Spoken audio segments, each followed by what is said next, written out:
year is 1532. Inca civilization is at its height. In less than a century, they've grown into the greatest power in the Americas.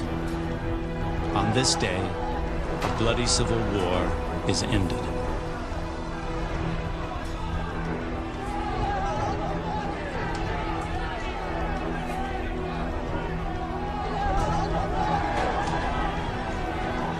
A new leader has emerged. His name is Atahualpa. In the tradition of his ancestors, Atahualpa drinks from the skull of his opponent, a skull lined with gold. It's the skull of Atahualpa's brother.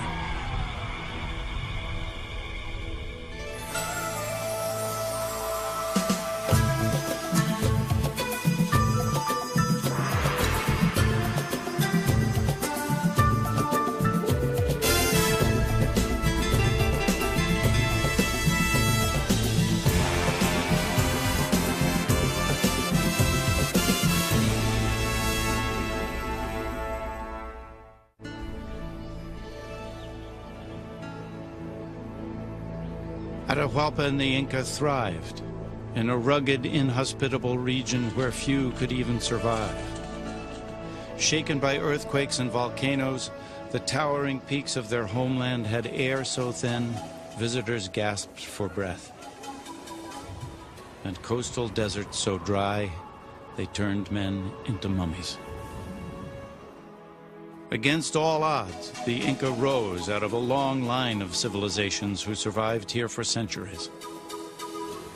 Civilizations like the Tiwanaku and Moche, Paracas and Nazca, Icachincha, Chancay, and Chimu, the Inca's mysterious ancestors.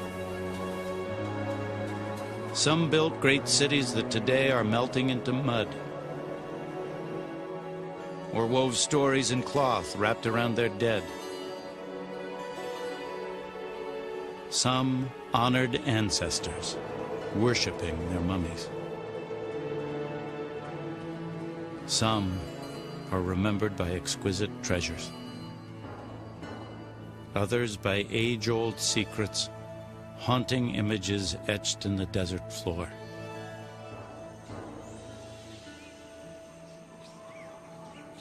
But the best known of all, the Inca, would last barely 100 years. Soon after Atahualpa took power, a tiny but well-armed force of Spaniards would invade, threatening all the Inca had created.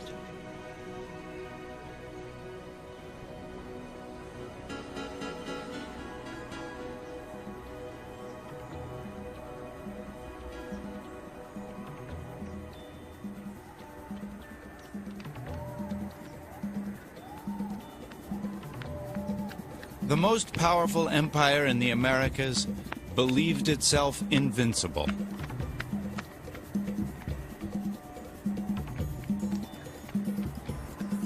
Their realm rivaled the size of the Roman Empire. Their system of roads could have stretched halfway around the earth. They had a vast fighting force that was tested in battle. With a genius for engineering, they had tamed some of the most rugged lands on Earth.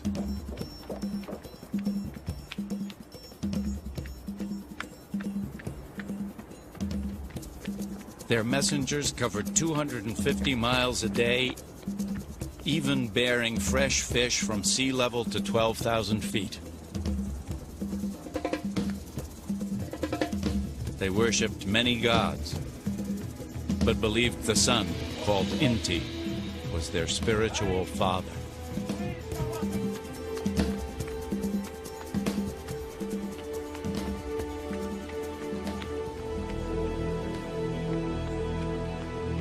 Many of their most glorious creations endure.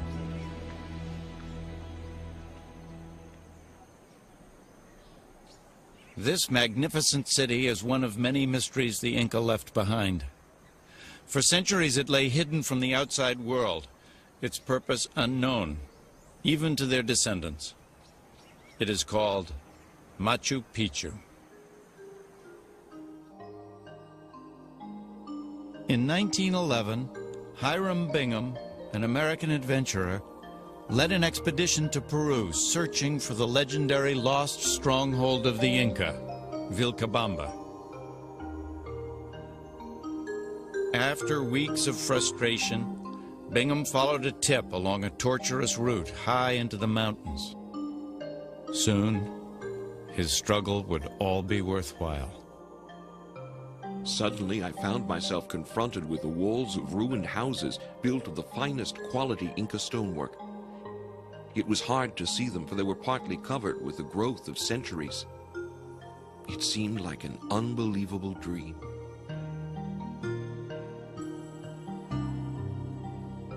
For 400 years, Machu Picchu stood in silence at the top of the world. Now the last great sanctuary of the Inca was revealed.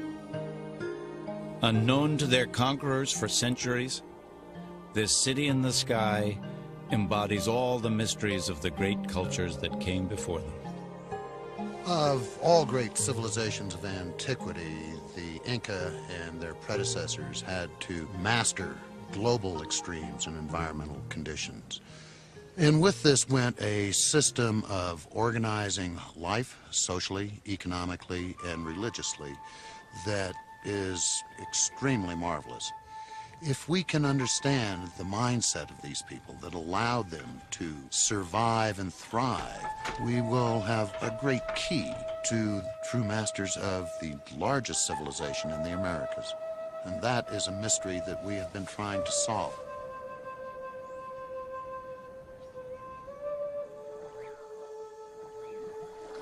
The Inca and their ancestors thrived by adapting to an unforgiving environment. Their bodies evolved, developing larger lungs and short, powerful legs to negotiate the steep mountain terrain. They domesticated animals like llama and alpaca, providing meat and wool for warm clothing.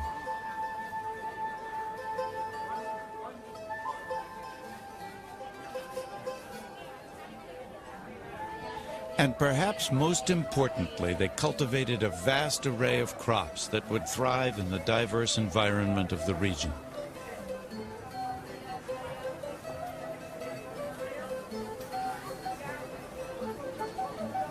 Corn was the most valued. They grew tomatoes and peanuts and over 200 types of potatoes. They cultivated cocoa plants, chewing the leaves to ward off hunger and fatigue.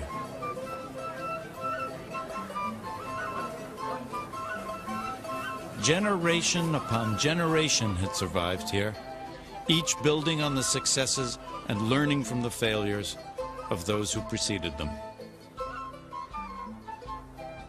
As the population grew, they reshaped the landscape to meet their needs.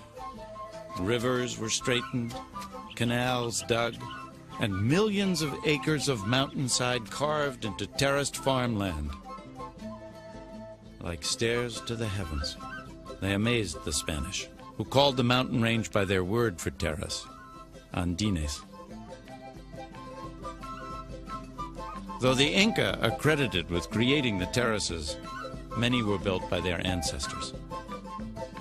And when the Spanish arrived, they just ascribed everything to the Inca, paid not a great deal of attention to the many civilizations, the many tribes, the many groups that the Inca incorporated. It wasn't until the turn of the century that archaeologists began to discover that there were marvelous ruins that predated the Inca by thousands of years, that the Inca were simply the political culmination of 10,000 years of adaptation to high mountains, to jungles, to deserts.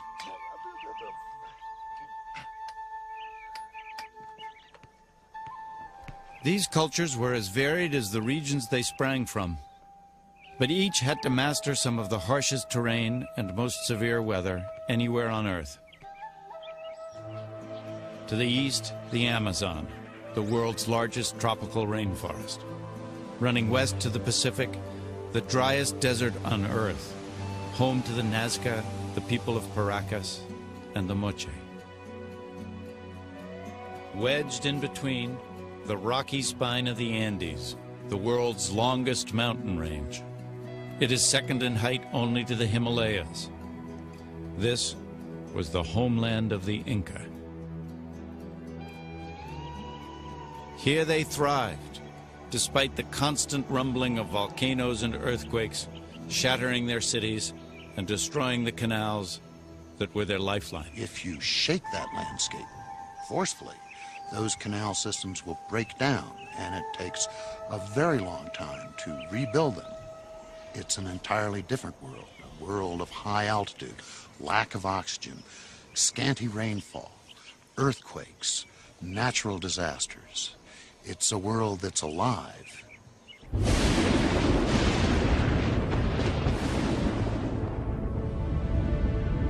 The Inca and their ancestors stood in awe of the power of nature.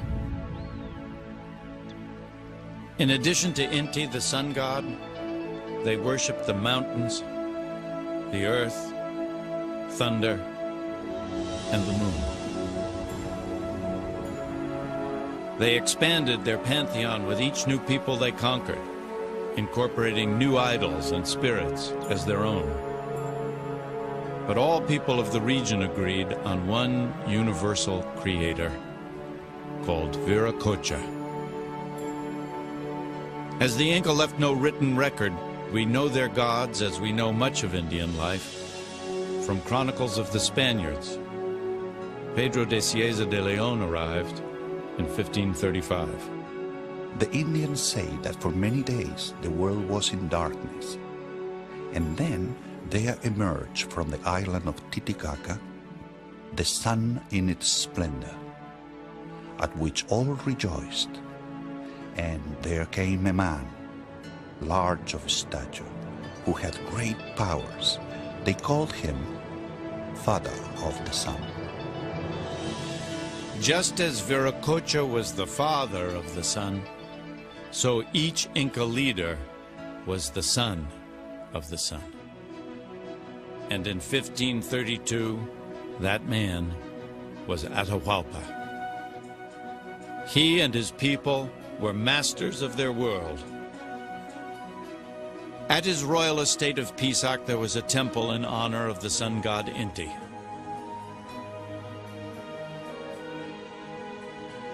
Though this was a sacred site, a fortress protected the emperor, his court, and the rich farmland on the terraces below. With a commanding view of the valley, it was designed to defend against the wild Amazonian tribes to the east. But soon, a new enemy would appear. An enemy in search of gold, armed with their own god and powerful new weapons. An enemy that would threaten to destroy all the Inca had created.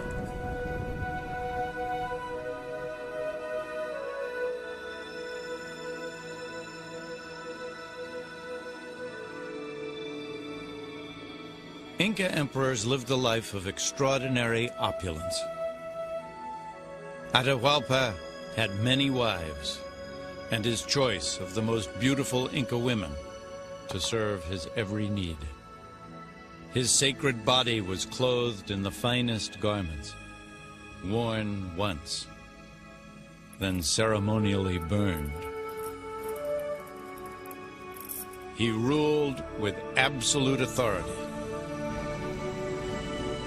In the empire's most lavish festival, he was honored as a living god.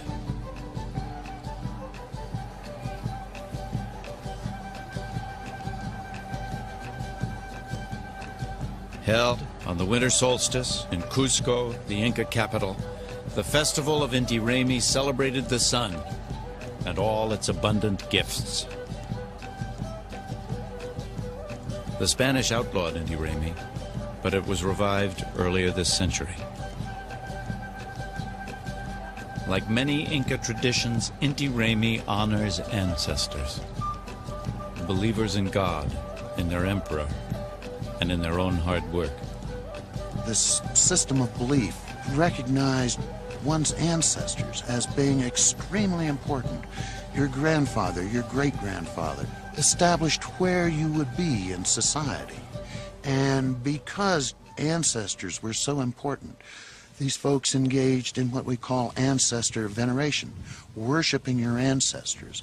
A major part of that was making sure that the ancestral body was kept intact.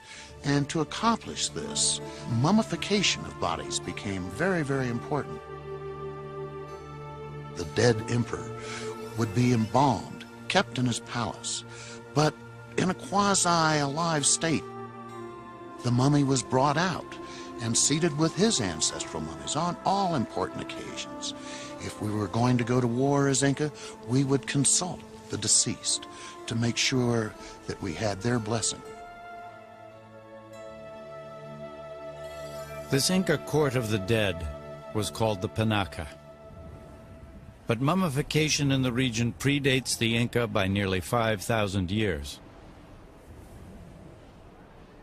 In the arid deserts of the Peruvian coast, bodies naturally resist decay. Hundreds of burial grounds dot the landscape. Today, these remains reveal much about the past. This should be about 1,000 years old. Either a young adult or female because of the size of the bundle. Compared to other bundles, the wrappings are very simple, so that probably gives a suggestion of her position within the society. Of the feet bones, I thought we might be dealing with a young adult female. The skin is all right in many areas, like here. Muscles have almost completely disappeared. So I'm removing this second wrapping on the area that we should be finding the face. And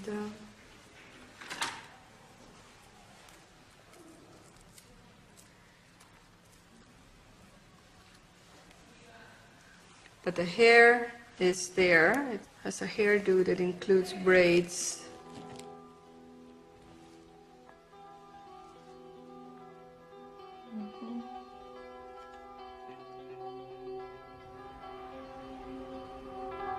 Echoes of ancestors are everywhere, preserved in the drifting desert sands.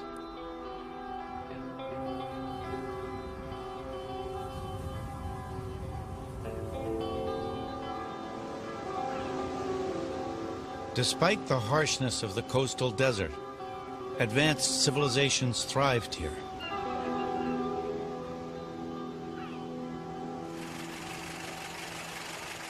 In 1925, two archaeologists traveled to a lonely outpost in southern Peru called Paracas, or sand falling like rain.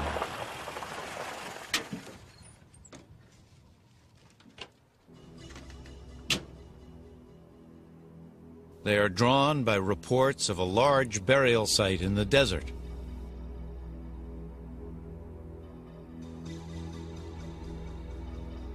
One is a Peruvian, Julio Tello, his colleague American, Samuel Lothrop. It is astonishing that such advanced cultures could have developed in this beautiful but barren setting. But more and more, remarkable artifacts were showing up on the black market. And out here, the evidence is even stronger. Tello and Lothrop had discovered the remains of a little-known civilization. The Paracas predated the Inca by 1,500 years. Of the many wonders they uncovered here, most mystifying of all were the bizarrely deformed skulls scattered across the sand. They surmised that heads of babies were bound between wooden boards to produce the grotesque elongation.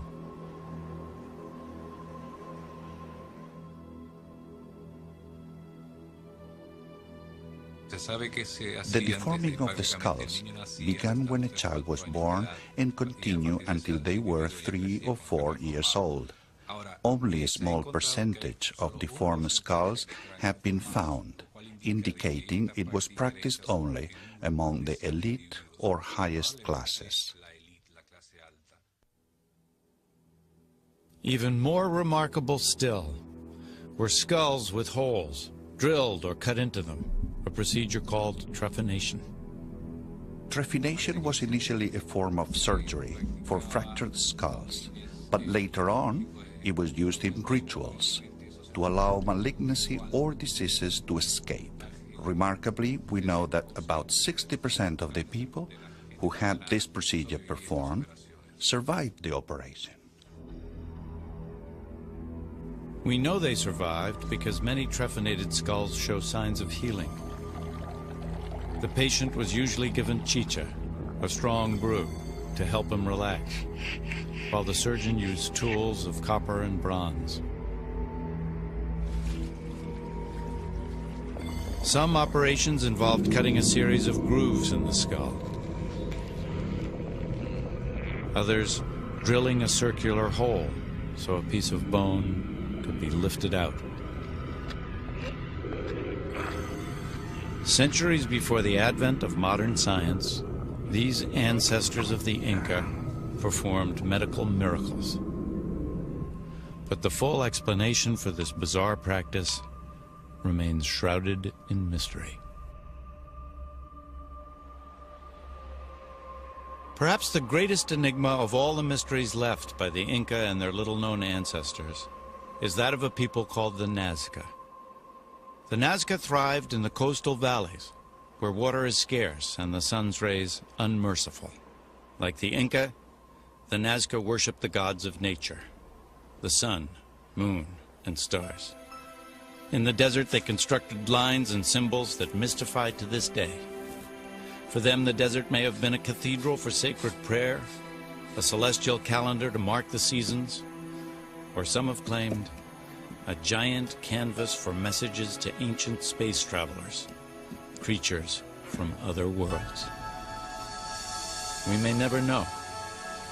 All that remains of the Nazca now are giant riddles in the desert sand, mysteries that have baffled scientists and spawned a controversy bordering on science fiction. The Nazca lines stretch over 135 miles of desert. This bird is 450 feet long. Others are simply straight lines that run for miles on end. Though they can be seen clearly from the air, on the ground they are barely visible. For over 1,000 years, they remained unknown to the outside world. It wasn't until the 1920s that airline pilots began referring to the prehistoric airstrips.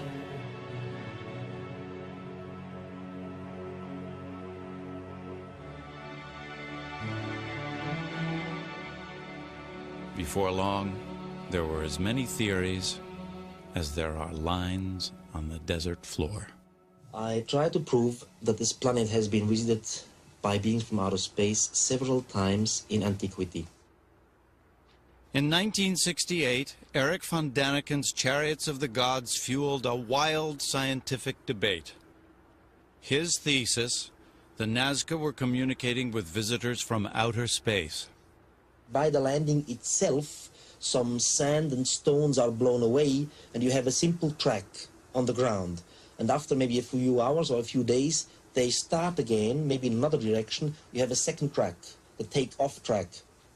I assumed that only later, when the extraterrestrials departed, the natives came to the ground and saw these two lines, landing track and take-off track, and they would whisper, the fiery gods rode on these lines. Serious scholars dismissed von Daniken's work in favor of more down-to-earth explanations. One woman had her own theories.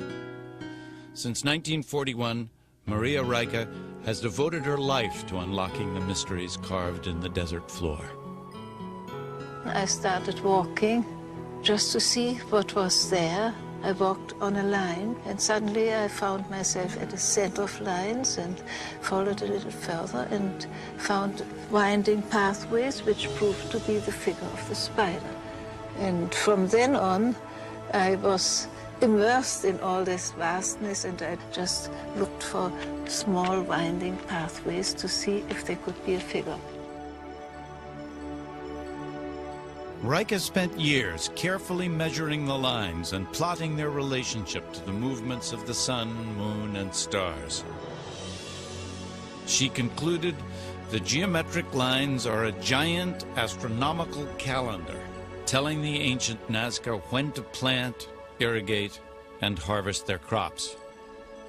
While her science may be sound, some feel she overlooked an important point. Somehow she neglected the anthropological part. She didn't account for who made these lines. The evidence implies that since a lot of people worked at building these hundreds of lines, they must have had a ceremonial significance.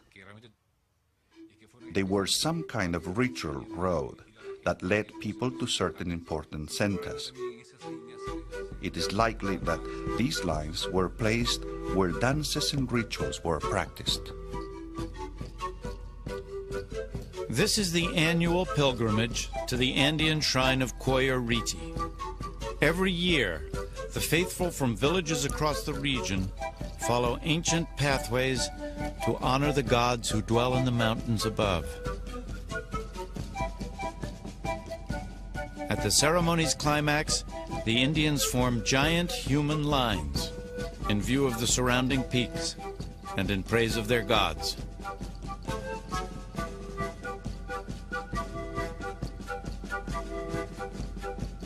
One of the festival's more curious rituals is a ceremonial piece of ice carried from a high glacier down to the lines of believers below, symbolizing the waters that bring life to dry desert towns like Nazca. The mysterious relationship between the lines and the water has fascinated many. Eduardo Herran, a photographer, believes the lines were drawn to guide birds whose arrival signals the coming of the rains. The Nazca needed water, and it's possible that they designed the lines for the condors to see.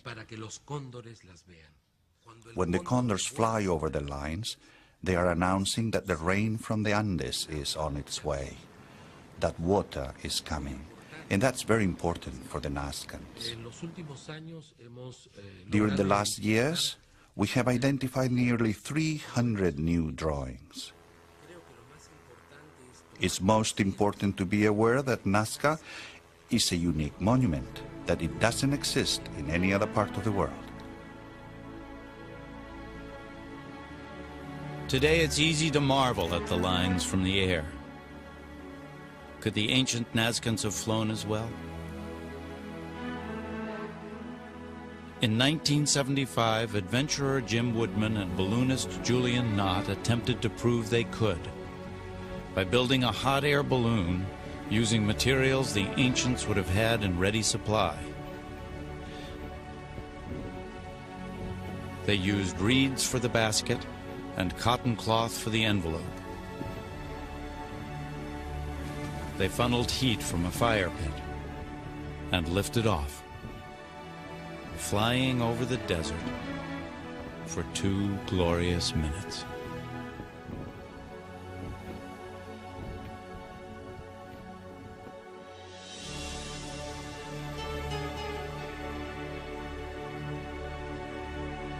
The lines have outlasted the people who made them by thousands of years, surviving earthquake, drought, and downpour, epitomizing the endurance of Andean cultures in the face of nature's overwhelming powers.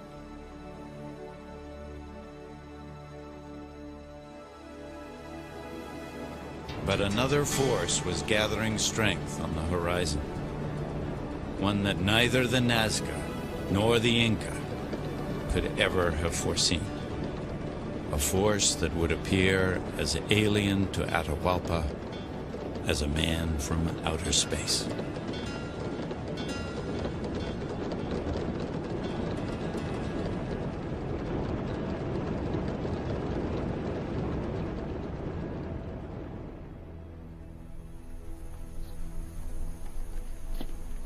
In 1532, Francisco Pizarro and his small band of conquistadors invaded Peru in search of shimmering cities of gold. Though vastly outnumbered, they had two weapons that would prove formidable in battle. Their firearms, though not very accurate and slow to reload, devastated an Indian army accustomed to closer combat. And the Spanish had horses, which had never been seen before. One 16th century chronicler wrote, "The Indians were so terrified by the furious onrush of horses that they dared not appear in an open field, for 10 horses could disperse 1,000 Indians.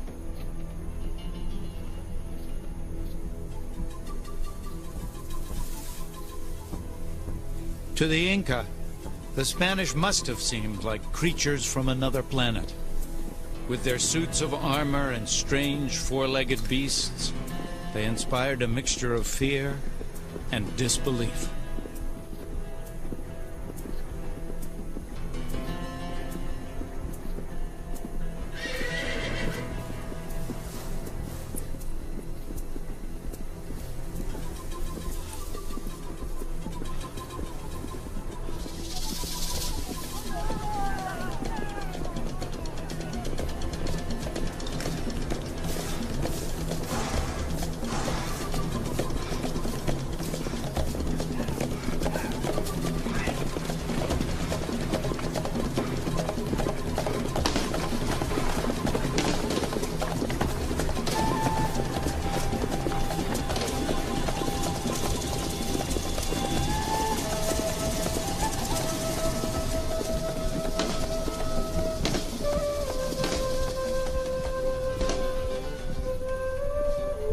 On November 16th, 1532, Pizarro and his men would come face to face with Atahualpa. The event was recreated in the feature film, The Royal Hunt of the Sun. The Spaniards were only 168 strong. More than 80,000 Inca warriors camped nearby. But Atahualpa and his entourage of thousands came unarmed. He had no idea the Spanish might fight. His plan was to capture their horses for breeding.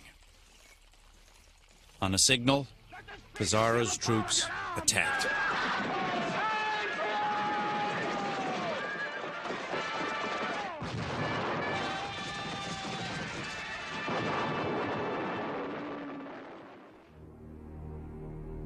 By day's end, 6,000 Inca were dead, yet not a single Spaniard. Atahualpa escaped with his life, but Pizarro took him captive.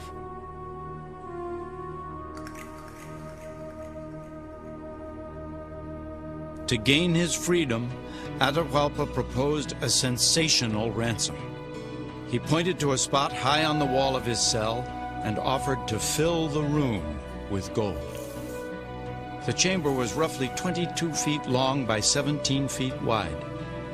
Pizarro doubted it could be done, but gave Atahualpa 2 months to keep his pledge.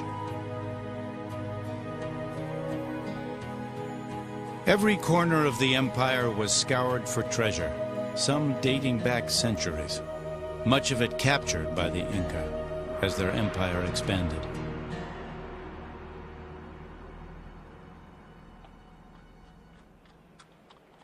Many of the most finely crafted pieces were made by the Moche people of northern Peru. The Moche flourished at about the same time as the Nazca in the south, reaching their height around 500 AD. This is the Moche Temple of the Sun, Once the largest pyramid in the Americas, it was built of more than 140 million adobe bricks. Believing it held a hoard of gold, the Spanish diverted the Moche River, washing away nearly 2/3 of this enormous structure and revealing astounding riches. The Moche Kingdom was small compared to the Inca, but it was fabulously wealthy. For the elite, it was a life of high ceremony and bloody human sacrifice.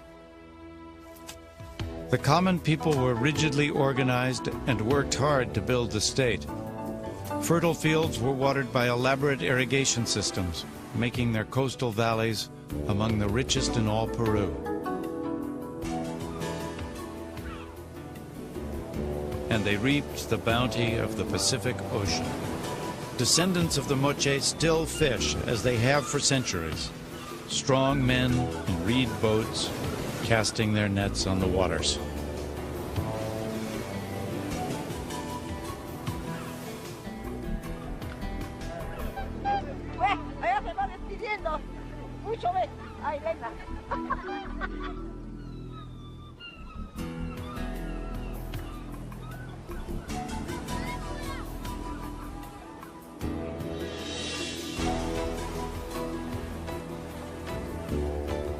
The Moche rulers supported an extraordinary class of artisans and a highly organized religion.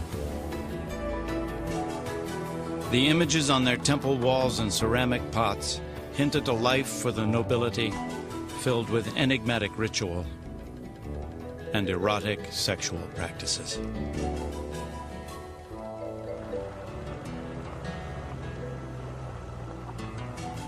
At a site near the city of Trujillo, a series of adobe friezes give a chilling look into Moche life.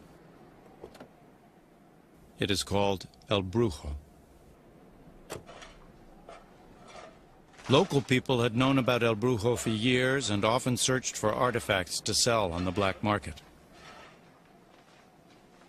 One was Arturo Carrera, who discovered the friezes in 1983.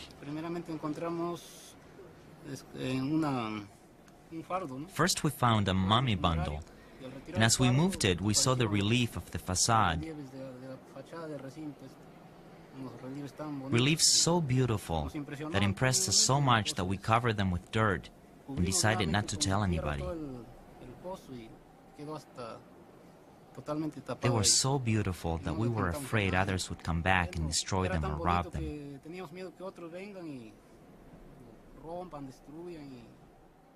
The majesty of the artwork finally awoke the conscience of a thief.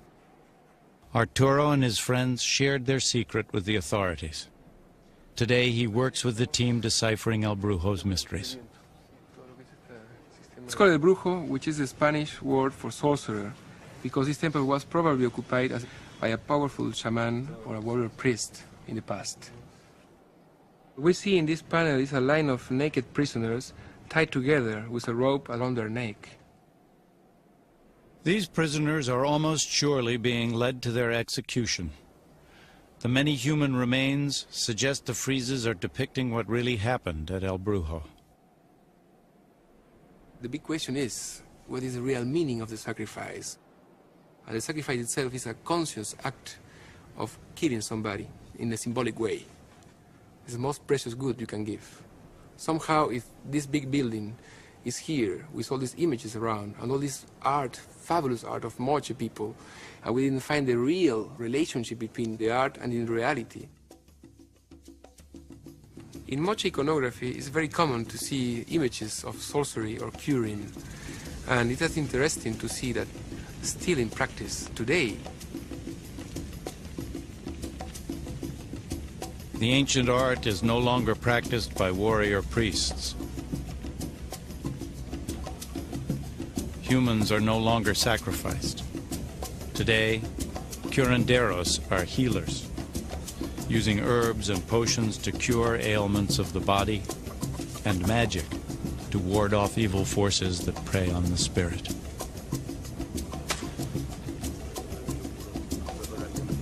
I cure not only God's diseases, but also those that come from evil means. For instance, I cure an evil air, an epilepsy, a mental disturbance in the brain, all these things. Among the curandero's potions is a powerful hallucinogen made from the San Pedro cactus.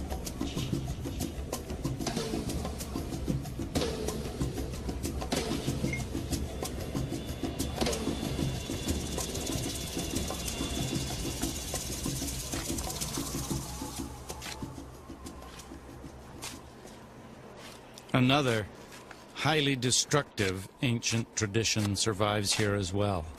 These are the huaqueros, grave robbers, who sell relics of their ancestors on the black market.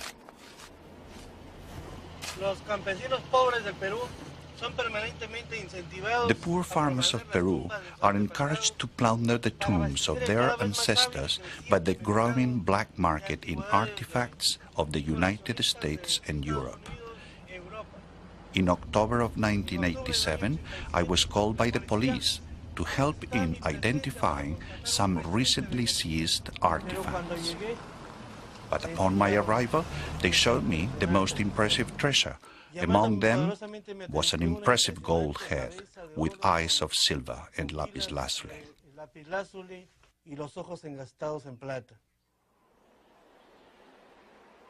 The treasure came from a looted tomb near the town of Sipan. Townspeople swarmed over the site, searching a massive pit dug by the looters. The police arrived the next day to restore order. The looted treasures had to be a sign of greater riches hidden within. Alva and his team began to dig.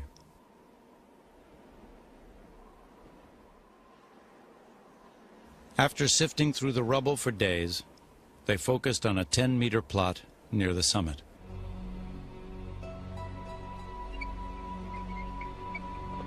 What they found was a bounty that had eluded scientists and looters alike, a royal burial chamber, untouched for 1,500 years. It was a remarkable discovery. For the first time, we archaeologists had the opportunity to document the tomb of an important man from ancient Peru. In this tomb, we felt we were not alone, that there was a deep spiritual presence. We were resurrecting a character from his 1,700-year-long rest. We decided to call him the Lord of Sipan.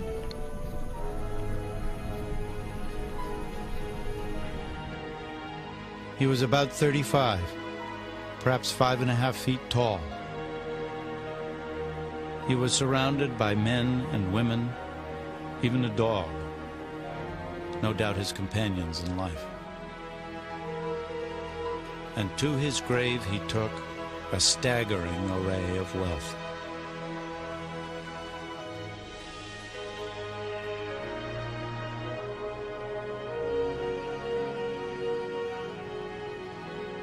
His skull and face were layered with gold, silver, and copper ornaments. He wore gold and turquoise earrings with a miniature warrior and battle dress in the center.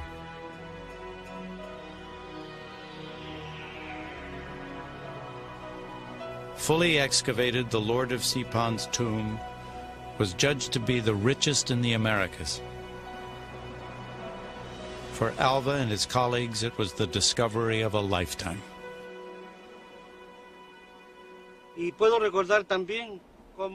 I can remember when I was 15. I took my first picture of this site, despite the fact that I lived very far away. I had come here without a thought of what destiny had in store for me. When I discovered the tomb, it was the fulfillment of a personal dream, as well as a professional goal, to show Peruvians that archaeology is alive, that we are here to recover the roots of the Peruvian nation, and that the Peruvians should feel proud of their extraordinary past.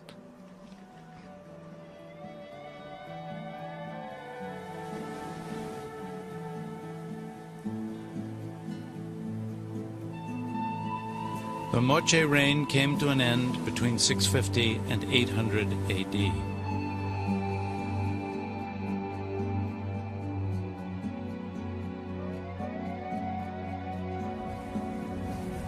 A combination of earthquake and drought probably turned their farmland back to desert.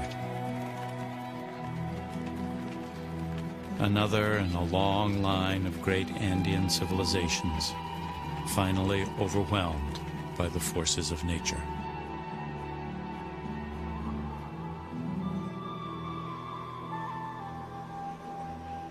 For the Inca, the end of their empire came differently.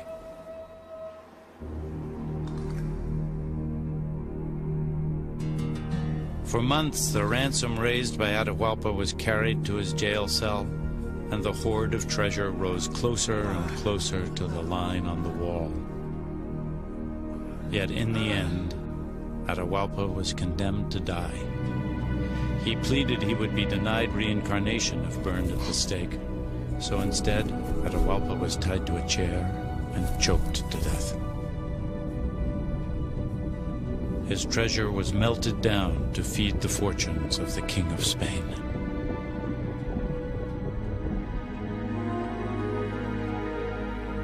Though their empire was defeated, the royal Inca mummies continued to be worshipped in secret. But these powerful symbols of Inca tradition were a threat to the Catholic Church, which was trying to convert the masses to Christianity. Finally, the mummies were sent to Lima for a Christian burial, to put an end to the pagan practices.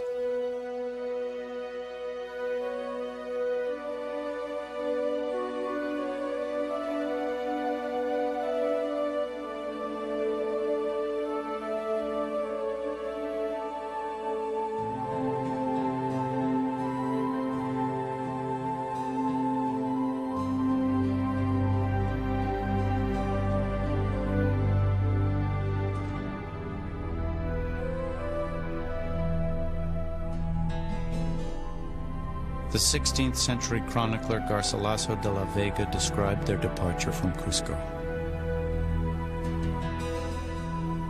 They were wrapped in white sheets, and the Indians knelt and bowed, sobbing with tears as they passed.